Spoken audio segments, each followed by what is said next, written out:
సముద్రానికి ఇసుకను సరిహద్దుగా దేవుడు నియమించాడు. సముద్రపు అలలు భయంకరమైన బొరబడితో వస్తాయి. కొన్నిసార్లు అలలు చూస్తే తాడి చెట్టు అంత పైకి లెగుస్తాయి. ఎంత పైకి లేచినా, ఎంత వేగంతో వచ్చినా ఎక్కడి దాకా వస్తాయి? ఒడ్డుని ఇసుకుందే అక్కడ దాకా వచ్చి ఎంత స్పీడ్గా వచ్చిందో అంత వెనకెళ్ళిపోద్ది.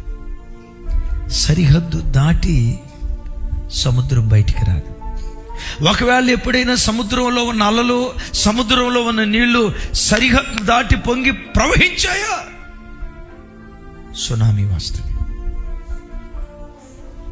మా ఒక అన్నగా చెప్తున్నా, ఒక నాన్నగా చెప్తున్నా, ఒక తండ్రిగా చెప్తున్నా, ఒక భార్యగా నీకు ఒక హద్దు దేవుడు గీశాడు.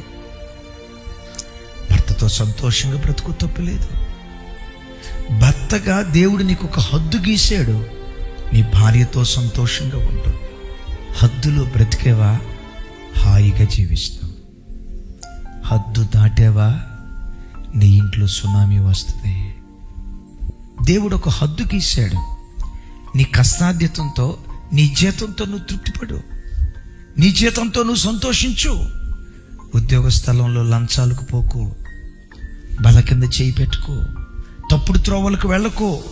దేవుడు నీ ఉద్యోగంతో, నీ జీతంతో తృప్తి పడమని దేవుడు నీకు హద్దు గీసిన తర్వాత, హద్దు దాటితే, హద్దు ఎప్పుడైతే దాటుతామో, సముద్రపు నీళ్లు దాటితే సునామీ ఎట్లా వస్తుందో, హద్దు దాటితే మానవాళి బ్రతుకులో నష్టాన్ని ఎదుర్కొంటాం.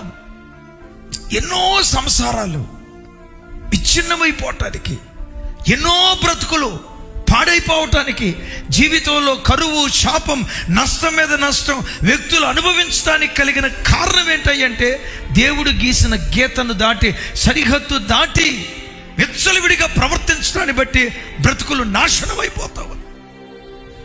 నీ చూపుకు ఒక హద్దు ఉండాలా,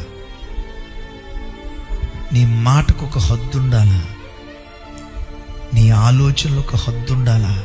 హద్దుల్లో బ్రతుకు, సురక్షితంగా జీవిస్తావు.